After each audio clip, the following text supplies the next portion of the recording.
በስመ ሥላሴ በስመ አብ ወወልድ ወመንፈስ ቅዱስ አሐዱ አምላክ አሜን። በስመ አብ ወወልድ ወመንፈስ ቅዱስ አሐዱ አምላክ አሜን። በስመ አብ ወወልድ ወመንፈስ ቅዱስ አሐዱ አምላክ አሜን። ገድለ መባጽዮን በዕለተ ሐሙስ የሚነበብ። አንድ አምላክ በሚሆን በአብ ወወልድ ወመንፈስ ቅዱስ ስም አምነን ከዚህም በኋላ በዓሉን የሚያከብር ይልቁንም የመድኃኒዓለም መታሰቢያ ለማድረግ የሚጨነቅ ሆነ። በእጅ ፈጭቶ ጠላ ይጠምቃል፣ እንጀራንም ይጋግራል፣ ውሃንም ይቀዳል። እንጨትንም ለቅሞ በራሱ ተሸክሞ የፈጠረውን ያድን ዘንድ የእንጨት መስቀል የተሸከመ መድኃኒዓለምን እያደነቀ እኔ መታሰቢያውን አደርግ ዘንድ እሸከማለሁ ይላል። በተማሪዎቹ ፊት ተንበርክኮ እሳትን ያነዳል። እሱ ቄስና መምህር ሆኖ ሳለ መከበርን አልወደደም። በመድኃኒዓለም በፍቅሩ ጠጅ ሰክሮ ወደ ኋላ አልተመለሰም። እሱ ባመለከተው ገንዘብ መጋቢት 27 ቀን በዓልን አደረገ። ከፍጹም ምስጋና ጋር በጾምና በጸሎት ከካህናትና ከዲያቆናት ጋር ዕጣንን በማሳረግ የተራቡትን በማጥገብና የተጠሙትን በማርካት ማህበርም ለየወሩ ሰራ። ማህበርተኞቹንም በዕጣ ከፍሎ ስለ አምላካችሁ ስለ መድኃኒዓለም ስለ ሞቱ መታሰቢያ ኃይላችሁ እስከሚደክምና ወዛችሁ እስከሚንጠፈጠፍ አጥንታችሁ እስከሚቀጠቀጥና ደማችሁ እስከሚፈስሩ ድከሙ አላቸው። ጌታችን በወንጌል በአገልጋይ ስም ቀዝቃዛ ውሃን ያጠጣ እውነት እላችኋለሁ ዋጋው አይጠፋበትም ያለውን ስሙ። በመድኃኒዓለም ስምም መታሰቢያን ያደረገ በእሱ ዘንድ ባለሟልነትን ያገኛል። እንደ እሱም ነፍሳትን ከሲኦል ያወጣል። ስለ መድኃኒዓለም ስለ ሞቱ ክብርና ስለ እመቤታችን ለቅሶ ስለሚያደንቅ ሕማሙም ተገዙ ድከሙ እስኪ አስቡት። ከጻድቃንና ከሰማዕታት መታሰቢያን ከመድኃኒዓለም መታሰቢያ የትኛው ይከብራል? የትኛውስ ይበልጣል? ይህንንም ሰርታችሁ ብትኮነኑ ስለ እናንተ እኔን ይኮንነኝ። ነገር ግን ከተከራካሪ ከክፉ ሰዎች አነጋገርና ከሰይጣን መነሳሳት የተነሳ ትታወቁ። ከዓለም በፊት ተጠበቁ። ንጽሕናን የለበሰ ንጹሕ ካህን አባታችን መባጽዮን የመድኃኒዓለም መታሰቢያ የሚያደርጉትን ሰዎች ዘውትር እንዲመክራቸው ነበር። የመባጽዮን የረድኤቱ ኃይል እስከ ዘላለሙ ድረስ ከእኛ ከኃጢአተኛ ልጆቹ ጋር ይሁን አሜን። እሱም የመድኃኒዓለምን መታሰቢያ ለማድረግ ጨከነ። በዘመን አቆጣጠር በየዓመቱ የሚገኝ ፋሲካ አርብ ከሆነበት ቀን ጀምሮ የመድኃኒዓለም የስቅለቱ መታሰቢያ ቅድስት ከሆነች ከትንሣኤው ጋር በ3ኛው ቀን ያደርጋል። በ6ኛውም ቀን በ10ኛውም በ20ኛውም በ30ኛውም በ40ኛውም ቀን የፋሲካ አርብ እስከሚደርስ ቆጥሮ ሁልጊዜ በየዓመቱ የሚመጣ የስቅለቱን ቀን በአንደኛውም ወርም ቢሆን በሁለተኛውና በ3ኛውም ቢሆን የመድኃኒዓለም መታሰቢያ ባገኘው ወር ያደርጋል። በአርብ ቀንም እንዲሁ ያደርጋል። በዚች ቀንም ጌታችን ኢየሱስ ክርስቶስ መድኃኒዓለም ሁሉን ለማዳን በፈቃዱ ወዶ ተሰቀለ ይላል። ኃጢአትን ያልሰራ ሐሰትንም በአፉ ያልተገኘበት ስለ ሰው ኃጢአት ታመመ ሞተም። የመድኃኒዓለም የሞቱ መታሰቢያ በምትሆን በዚች በአርብ ቀንም ወገቡን ታጥቆ በጉልበቱ ተንበርክኮ በጨዋ ጣፍጦ ንጹሕ የስንዴ ዳቦን ይጋግራል። በትምህርተ መስቀልም ያትመዋል። ቁርባኑንም ከፈጸመ በኋላ ከዚህ ህብስት ከጽዋው ጋር ለሕዝቡ ይሰጣቸዋል። የታመሙ ሰዎችም ለመድኃኒዓለም መታሰቢያ ከተዘጋጀው በበሉ ጊዜ ይድናሉ። እንደ ቁርባንም ይቆጥርላቸው ዘንድ የመድኃኒዓለም መታሰቢያ የሚያደርግ አባታችን ካቀረበው ከዚያ ህብስት ይበሉ ዘንድ በእምነት እየተጨነቁ ከቅርብም ከሩቅም ሰዎች ይመጡ ነበር። የመድኃኒዓለም ቸርነቱ የመባጽዮን ልመናው ከሰይጣን እጅ ከክፉ ሰዎች አንደበት እኛ ኃጢአተኛ ልጆቹን ያድነን አሜን። ያድነን። መድኃኒዓለምን የምትወዱት አባቶችና ወንድሞች ያደረገውን የታምሩን ገናነት ስሙ። በተጻፈ ጊዜም ትንሽ ይበቃል፣ መጽሐፍ ለጥበበኛ አንዲት ቃል ትበቃዋለች እንዳለ ብፁዕ ተክለ ማርያም መድኃኒዓለምን ይወደዋል። በዓሉንም ከሌላ ጋር አይጨምርም። መባውንም ዕጣኑንም ወይኑንም ዘይቱንም እህሉንም ጨውንም ለመድኃኒዓለም መታሰቢያ የሚሆነውን ሁሉ ለብቻው ያስቀምጠዋል። በረሃብ እስኪሞት ድረስ ከመድኃኒዓለም ከመታሰቢያ ምንም አይቀምስም። ዳግመኛም የሰበሰበውን ሁሉ ለመድኃኒዓለም መታሰቢያ ለልደቱና ለከበረች ትንሣኤው ለእናቱ ለድንግል ማርያም በዓል ይሰጥ ዘንድ ተሳለ። ዳግመኛም ከመብላውና ከመጠጣ ሁሉ ግማሹ ለተቸገሩትና ለጦም አዳሪዎች ይሁን ብሎ ተሳለ።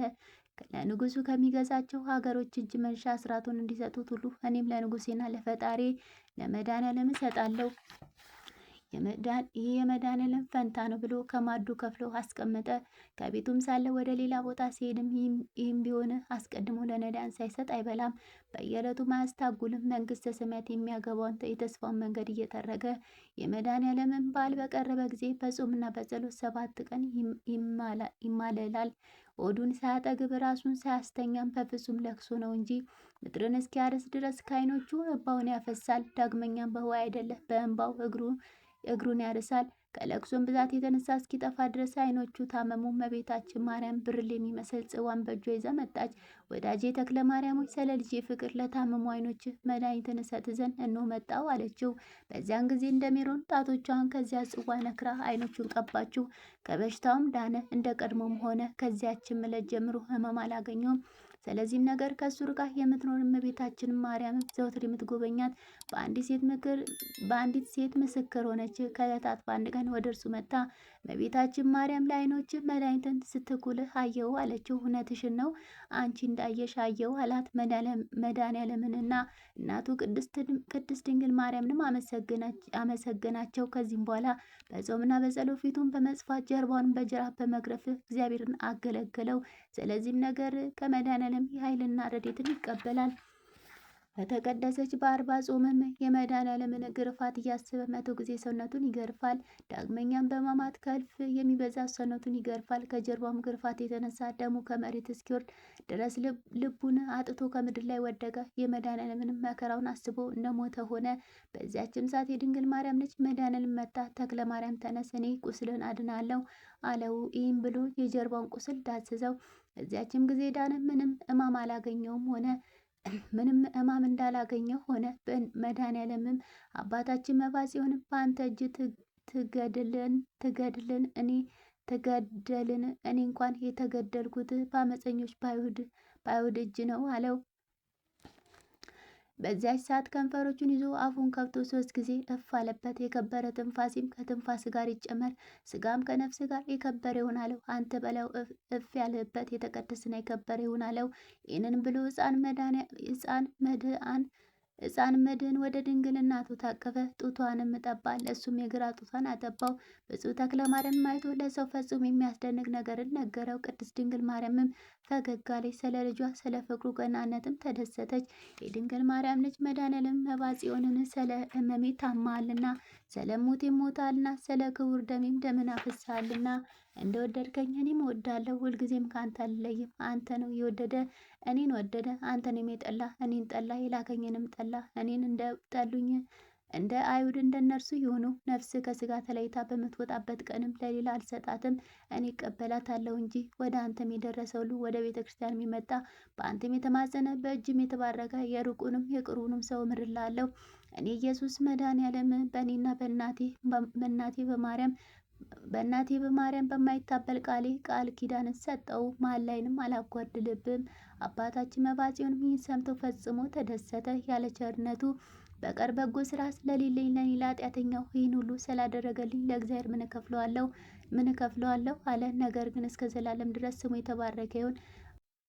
ወዳጆቼ ክርስቲያን ወገኖቼ መድኃኔዓለም ያለውን እንግዲህ ስሙ። በእንጀራም ሆነ በውሃም ሆነ በበግም መታሰቢያን የሚያደርግ ስቅለቴና ሞቴን ትንሣኤንም አስቦ መብራትን ስንዴን ከልቡ አንቅቶ ለቤተ ክርስቲያን የሚሰጥ በማይታበል ቃሌ እውነት እላችኋለሁ እስከ 12 ትውልድ እምርለታለሁ።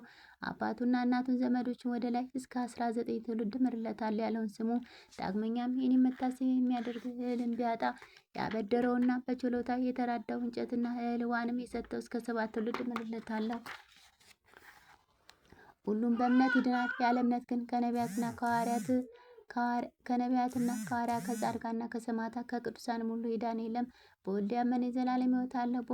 በወልድ በመድኃኔዓለም ያላመነ ግን ሕይወት መንግሥተ ሰማያትን አያያትም፣ የእግዚአብሔር መቅሰፍት በላዩ ይወርዳል እንጂ እንዳለ በወንጌል። አሁንም በልቡ ጨክኖ አምኖ መታሰቢያን ያደረገ በእኔና በአባቴ በመንፈስ ቅዱስም በእናቴ በማርያም ዘንድ ስለ ሰው ፍቅር ከሰማይ ስለወረዱ ክብርና ባለሟልነትን ያገኛል። ስለዚህም ነገር የመድኃኔዓለም በዓሉን በየወሩ በ27 ቀን መታሰቢያውንም አድርጉ። ዳግመኛም የጥምቀትን በዓል አክብሩ። ይኸውም ወደ ባህር ወርዶ የተገለጸበት ነው። እንደ ሥርዓቱ ሕዝቡን ያጠምቅ ዘንድ የተጠመቀበት ነው። በዕለቱም ማክሰኞ ነው። እዚያን ጊዜ ጌታ በክብር ከቅዱሳን መላእክት ጋር ወደ ባህር መጣ። ቅዱሳንም ሁሉ ከበረሃ ከዋሻም ከተራሮችም ሰበሰባቸው። ከእነሱም በደመና የመጣ አለ፣ በነፋስ ክንፍም የመጣ አለ፣ የወርቅ ጫማም ያለው አለ። የሁላቸውም መልካቸው እየራሳቸው ነው። ታላቅ ጉባኤም ሆነ። ከፍ ያለ ስጦታን ባህሪቱ ከሁለት ተከፈለች። አንዱ እሳትን አንዱም ውሃን ሆነ። ጌታችን መድኃኔዓለም ከእሳቱ ውስጥ ገባ። ከዚህም በኋላ ከዚያ ከመጡት ሁለቱን ቅዱሳንና መባጽዮንን አጠመቃቸው። ከእሳቱም ወጥቶ እጁን በአባታችን በተክለ ማርያም ራስ ላይ አኖረ። ከዚያም የመጡትን ቅዱሳን ሁሉ ያጠምቅ ዘንድ አዘዘው። በመድኃኔዓለም ችሎታ ተፈጸመ። ዳግመኛም አንዱን ካህን ያጠምቅ ዘንድ አዘዘው። በዚያም ውሃ ሴቶችንም ወንዶችንም ሕዝቡንም ያጠምቅ ዘንድ በከበረ በጥምቀት ውሃም አከበራቸው። በየሀገራቸውም ገቡ። እኒሁ ቅዱሳን ወደ የባታቸው ተመለሱ። ጌታችን መድኃኔዓለምም ግን ከመላእክት ጋር ቆሞ ይህን የሚጠይቀውን እኒህን ቅዱሳን ታውቃቸዋለን ብሎ ጠየቀው። ስንቱን ቅዱሳን አውቃቸዋለሁ፣ የማውቃቸውም አሉ የማላውቃቸውም አሉ አለው። የሚያውቃቸውንም ስማቸውን ጠራ። ሁለተኛ አባታችን መባጽዮን መድኃኔዓለምን የጥምቀትን ጸጋ ተሰጣቸው፣ ከኃጢአታቸውስ ነጹን አለው። ፈቃዱን ለሚያደርግለት ለመባጽዮንም እነዚያን ቅዱሳን አስራት ሰጠው። ቅዱሳንም ያጠምቅ ዘንድ አዘዘው። የአምላካችን ስሙ ይክበር፣ የረድኤቱ ኃይልም የክርስቲያን ወገኖችን ያድነን፣ አሜን። ያድነን፣ አሜን አሜን። የአባታችን መባጽዮን ረድኤት በረከቱ ይደርብን። እኔ በተሳሳትኩ ባጓደው ቃላት በገደፍኩት ሁሉ አባቴ መባጽዮን አሟልቶ አቃንቶ ባርኮ ቅዱስ ይቀበለን። ባርኮ ቅዱስ ተቀብሎ ያጣታችን ምንም ስሻ መንግስት ስሚያሞርሻ ዲያብሎስ ድል መንሻ ያደርግልን። ስለ አባታችን ስለ መባጽዮን ብሎ አባታችን ቸር መድኃኔዓለም ይማረን ይቅር ይበለን። ስለ አባታችን መባጽዮን ብሎ ጸሎት ልመናችን ባርኮ ቅዱስ ይቀበለን። በቃል ኪዳኑ በጸሎቱ ይማረን ይቅር ይበለን። አሜን አሜን ይደረግልን። አቡነ ዘበሰማያት ይትቀደስ ስምከ ትምጻእ መንግሥትከ ወይኩን ፈቃድከ በከመ በሰማይ ከማሁ በምድር ሲሳየነ ዘለለዕለትነ ሀበነ አድኅ ለነ አበሳነ ወጌጋየነ ከመ ንሕነኒ ንኅድግ ለዘአበሰ ለነ ኢታብአነ እግዚኦ ውስተ መንሱት አልአሐደነነ ወባልሐነም ኩሉ እስመ ዚአከ መንግሥት ኃይለ ስብሐት ለዓለመ ዓለም አሜን። በሰላመ ቅዱስ ገብርኤል መልአክ ወክስትነ ማርያም ሰላም ለኪ ድንግል በልናኪ ወድንግል በሥጋኪ እግዚአብሔር ጸባኦት ሰላም ለኪ ብሩክት አንቲ እምአንስት ወብሩክ ፍሬ ከርሥኪ ተፈሥሒ ፍስሕቶ እምተጸጋ እግዚአብሔር ምስለኪ ጸልዩ ሳንመታ በፍቅር ወልድኪ ኢየሱስ ክርስቶስ ከመስረነ ናጣዊነ አሜን። ስብሐት ለአብ ስብሐት ለወልድ ስብሐት ለመንፈስ ቅዱስ ዛሬም ዘወትርም ለዘላለሙ አሜን አሜን ይደረግልን።